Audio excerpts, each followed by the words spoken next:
tratar de trascender los enfoques centrados en el Estado-Nación, ¿no? Por eso también es importante. Otro tema importante tiene que ver con la individualización, y ahorita, como Becky les dicen, individualización y globalización van juntos. En Elías ya está esto, ¿no? Explora la dimensión histórica de la teoría de Freud sobre el individuo civilizado como uno de los aspectos más importantes de la modernicidad compulsiva, y ve cómo el proceso de civilización es finalmente un proceso de individualización. Y esto se ve muy claro en la soledad de los moribundos. La soledad a la que se enfrentan los moribundos es consecuencia de los procesos de individualización de las sociedades modernas. En las sociedades desarrolladas, los hombres se entienden a sí mismos en gran medida como seres individuales e independientes, como nómadas sin ventana alguna, como sujetos aislados frente a los que se encuentra el resto del mundo.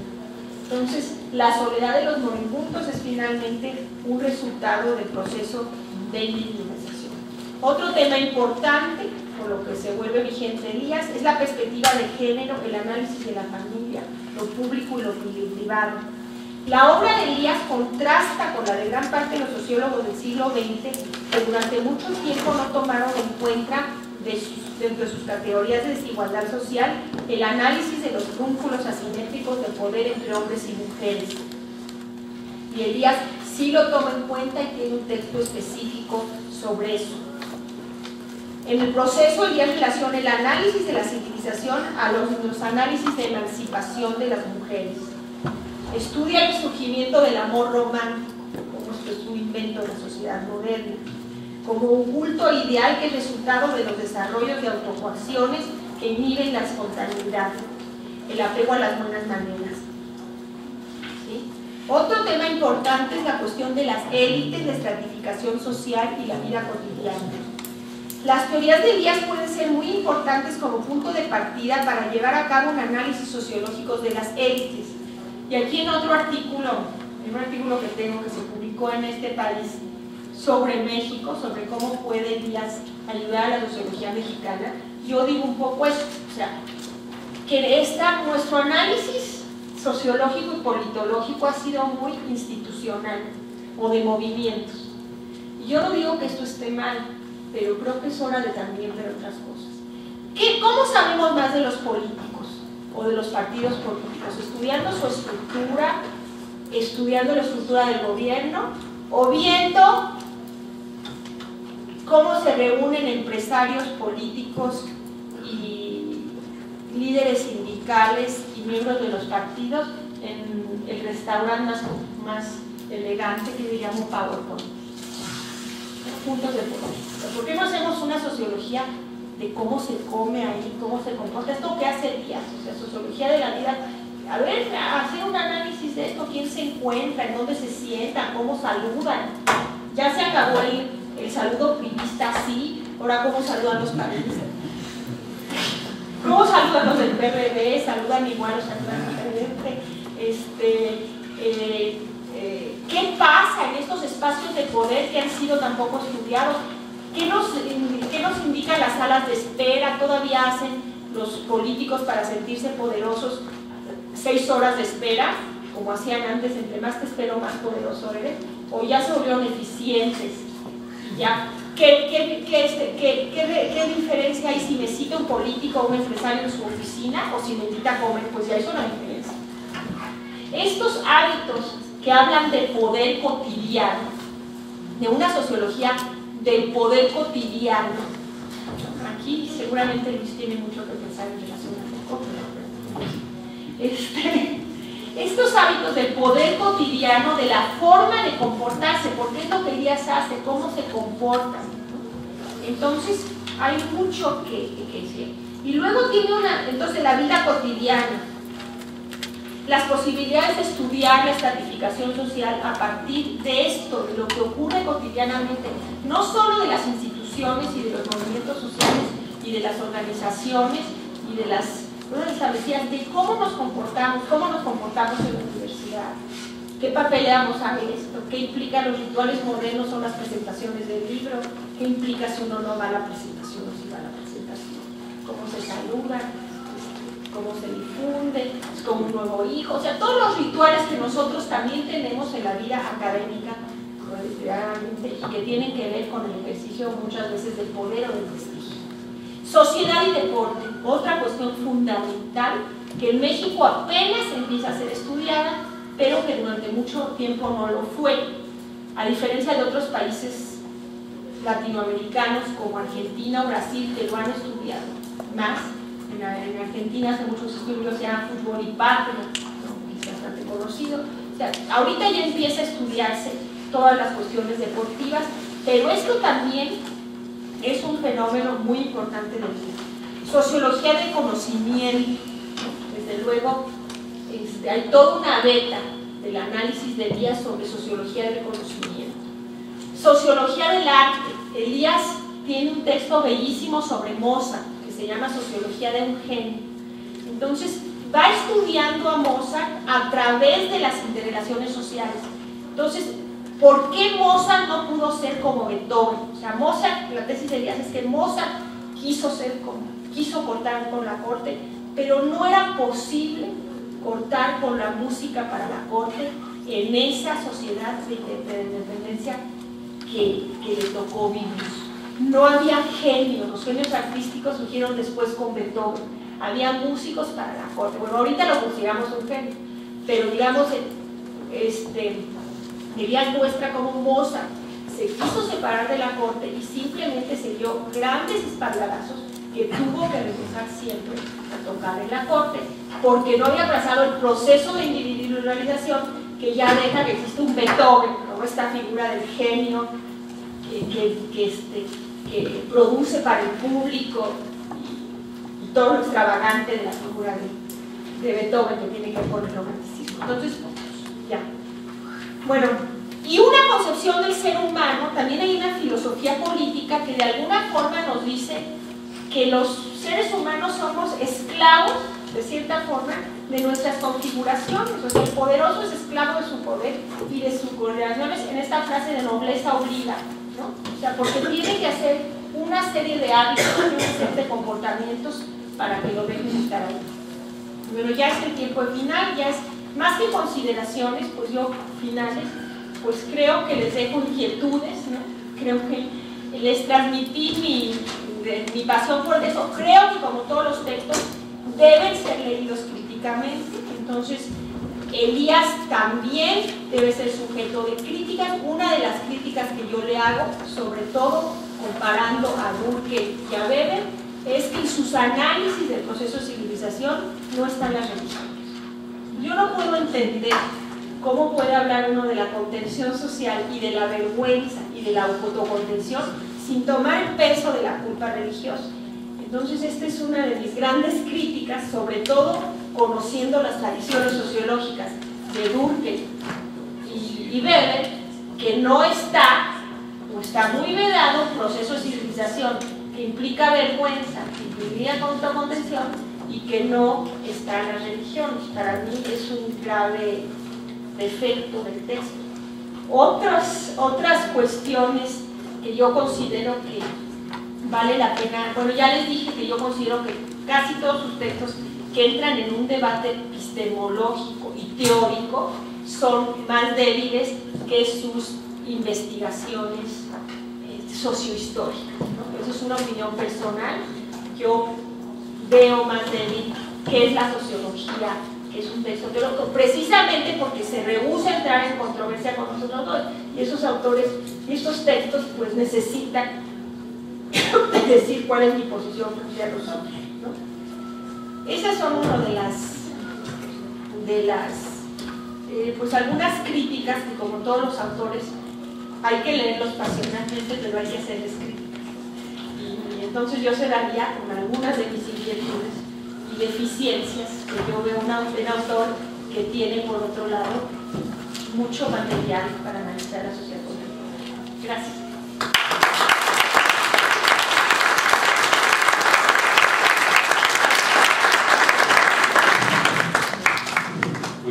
Muchas gracias, Gina. Siempre es muy agradable discutir un personaje tan sui generis en la sociología como Norbert Elias. Yo simplemente acotaré algunas cuestiones.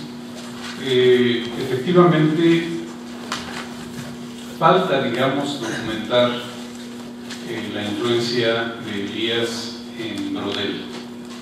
A mí me parece que hay ahí algunos elementos importantes, si bien es cierto que Brodel es más un historiador, pero es un historiador de la sociedad, y si bien su punto de vista es más económico, hay algunos elementos que se aproximan mucho a Elías. Por ejemplo, cuando Brodel habla del mueble como una figuración de su época, no solamente va al análisis de lo estético, que es importante porque tiene que ver con las representaciones, sino también va a preguntarse cosas como de dónde viene la madera, qué trayectoria hizo, si viene de África, cómo llegó a la costa, en qué barcos se transportó,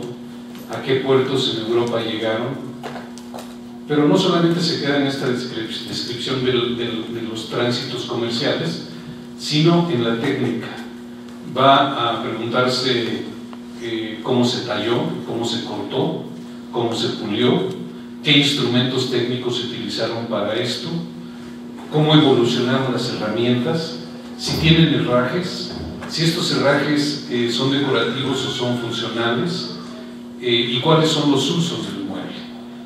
Y los usos del mueble en relación a las prácticas higiénicas, a las prácticas de la decoración, a las prácticas del funcionamiento dentro de un espacio específico de habitabilidad.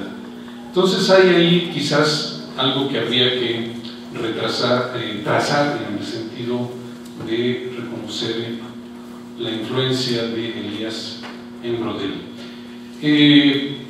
Otro de los grandes, ahí sí yo creo que son cosas recíprocas, es el propio Simmel. De alguna manera vemos en Simmel, por ejemplo, artículos que fueron publicados en revistas como hoy podríamos decir Vogue o Hola, sobre cuestiones como el maquillaje. El maquillaje en la historia que traza cortesana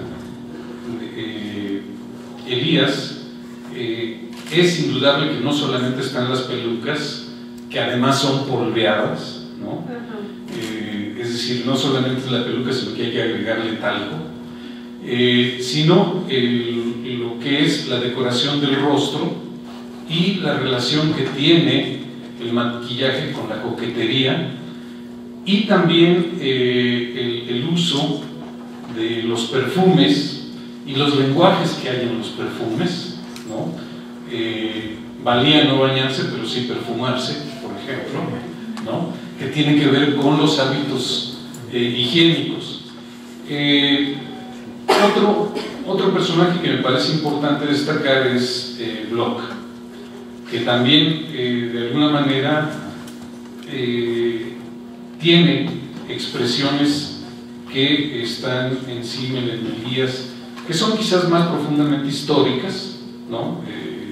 Su texto sobre Avicina y Averroes, ¿no? Que me parece fundamental para entender el poder del mundo árabe y judío sobre España, por ejemplo, y la aportación árabe y judía para el conocimiento, para la formación del conocimiento occidental, particularmente con influencia de la matemática y de la filosofía. Ya se mencionó aquí la influencia en Bourdieu, con su concepto de hábitus. Probablemente hay influencia hasta en Stoderlich con esta idea de las esferas de habitabilidad. Hay que ver qué tanto se pueden reconocer, y particularmente en estos nuevos historiadores nuevos, relativamente, porque ya tienen 25 años de estar haciendo cosas interesantes, que son los historiadores de la vida cotidiana, ¿no? Tenemos los textos compilados por Yvonne Bellaval, que son verdaderas joyas en términos de la reconstrucción de no solamente de los hábitos y las maneras de vivir, sino también los valores subyacentes. Entre ellos, por ejemplo, a partir de cuándo hay ropa interior. Esto es una pregunta fundamental, ¿no? Porque es un cambio en la visión que se tiene sobre la higiene y seguramente sobre toda la problemática ligada a las enfermedades.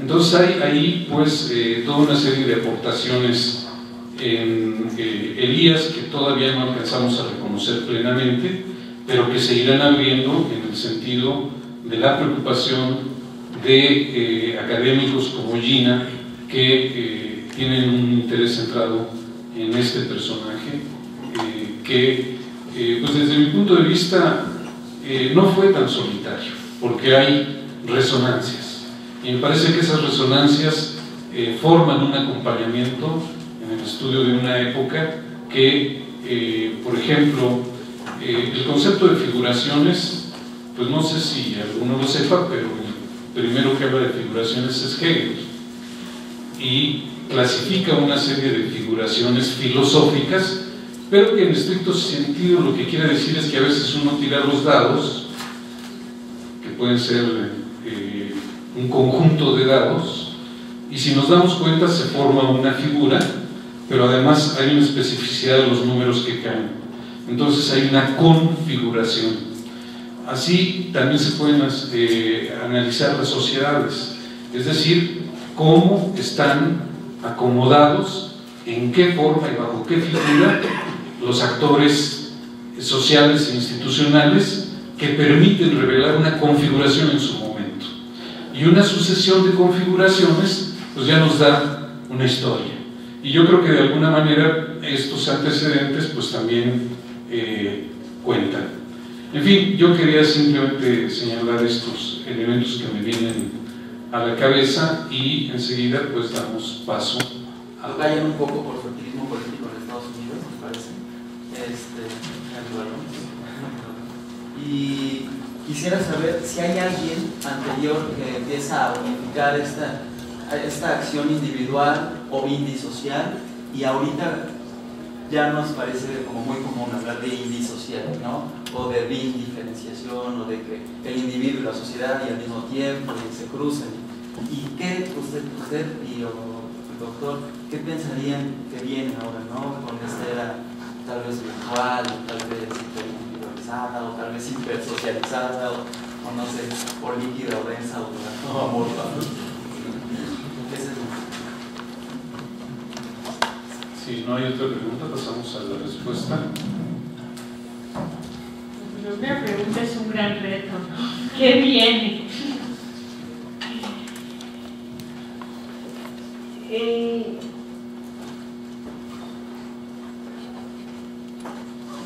No sé bien qué viene, la verdad. Lo único que creo que es responsabilidad nuestra, ¿no? Desde la academia, es tener un ojo crítico constante a las categorías de análisis que utilizamos. Es decir, creo que nos tenemos que ante estos drásticos cambios y dramáticos cambios, el cambio de la realidad día y día, pues tenemos que ver si el concepto de sociedad que utilizamos todavía es válido, porque el concepto de sociedad si está vinculado con la estructura de nación y con el Estado-nación, si el concepto que usamos, como han hecho todos los teóricos, todos los que estudian familia, si el concepto de familia es algo inválido, si hablamos de familia o de familias, o sea, con los conceptos más, tenemos el problema nosotros de que no hay una diferenciación a veces del todo clara entre el lenguaje común y el lenguaje llamado científico. Entonces hay términos del lenguaje común que utilizamos cotidianamente y yo creo que hay que realmente recuestionar nuestras categorías y nuestras perspectivas de análisis a la luz de los drásticos cambios del mundo actual. no sé si es una actitud muy modesta, pero realmente es parte de la gran controversia, ¿no? ¿Qué vamos a hacer ahora? ¿Hacia dónde va el mundo? ¿Cómo se integran las disciplinas? ¿No? ¿Qué papel tiene el individuo frente a la sociedad? Todo este tipo de cuestiones, ¿no? Ahora, con respecto a lo que dijo, yo supongo que Luis también tendrá que contestar esto, ¿no? Y luego le hago me parecieron muy buenas sus observaciones, ¿no? Realmente habría que hacer una investigación sobre todos estos puntos. Yo lo he tenido en mente, ¿no? Braudel, Bloch. En el caso de Siemens y Elías, empezamos un trabajo conjunto, Olga Sabida y yo, que se quedó así en las... Empezamos a trabajar y como siempre había otras presiones para ambas y no lo pudimos completar. Pero pues yo creo que son muy pertinentes las observaciones, ¿no? Y las inquietudes de quién influyó en quién. Por ejemplo, en el caso de muchos autores, ¿no? Sí, lo que voy a responder viene a colación de lo que se dijo sobre Foucault. Efectivamente, Foucault es un teórico de la represión, cuyos trabajos no necesariamente todos son de denuncia. Yo creo que sí, yo creo que más bien hace un reconocimiento del estado de la situación, por ejemplo, con respecto de la locura, de la prisión y del hospital. Pero algo que encuentro que tiene que ver con Elías, que fue mencionado aquí, es que en Foucault también hay un reconocimiento de procesos civilizatorios a partir de este concepto que en francés es le souci de soi, que es el cuidado de sí, que tiene que ver con la autorreflexión y que va a generar ese concepto que más tarde vamos a conocer como la gubernamentalidad. La gubernamentalidad no es otra cosa que la dirección que se pueden dar los individuos y que confluye con la dirección que otros individuos se dan para formar corrientes de pensamiento o corrientes de acción y que configuran conductas sociales más allá que parten del individuo, pero que forman corrientes sociales. De lo que viene, yo creo que vivimos un momento de una enorme contradicción entre represión y permisividad. Yo creo que ahí hay un elemento importante, porque a lo mejor nunca fuimos tan libres, pero al mismo tiempo a lo mejor nunca hemos sido tan controlados. Es decir, yo creo que estamos en esa situación. Todo lo relativo a lo que hablamos en la sesión anterior con las redes cibersociales, ¿no? Que insistimos en que no son redes sociales, porque las redes sociales son estas, son las reales, pero las otras son cibersociales, están mediadas cibernéticamente. Y bueno, ahí se está expresando una gran cantidad de polémicas, de diferencias, de convergencias, de maneras de ver el mundo. Y la otra cuestión, yo creo que también tiene que ver con lo que está pasando, los conflictos que hay actualmente entre moral y ética, ¿no? La problemática de los matrimonios gay, pero también problemáticas como las drogas. Todo parece indicar que en 10 años tendremos una situación muy diferente. Es decir, el diseño que viene, particularmente en relación a las formas afectivas, serán otra cosa. Y en relación al uso de drogas en la vida cotidiana, con la introducción de las drogas de diseño, también será otra cosa. Entonces, pues tenemos que estar abiertos a los cambios que se están produciendo en la sociedad, porque algunos quieren plantearlo o verlo desde una perspectiva moral como prolongación de la represión, y otros lo ven en el sentido más bien ético, bajo la forma necesaria de empezar a darles forma jurídica, ¿no? Y yo creo que esa es una perspectiva que probablemente nos abra panoramas sociológicos muy distintos de lo que hoy estamos viendo como esta contradicción entre represión y permisión. Yo quisiera señalar, aparte de los autores que dijo muy pertinentemente Luis, que otro autor que desde luego siempre valdría la pena comparar es Marcuse, sobre todo en el libro Eros y Civilización.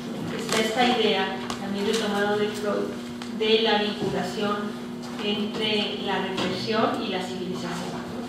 Tienen una problemática común y tienen grandes diferencias en el discurso. El discurso, mientras el discurso de Marcuse es más en el tono de una filosofía social, una propuesta de filosofía social, el de Elías es más histórico, es histórico. Entonces es muy interesante ver cómo una misma preocupación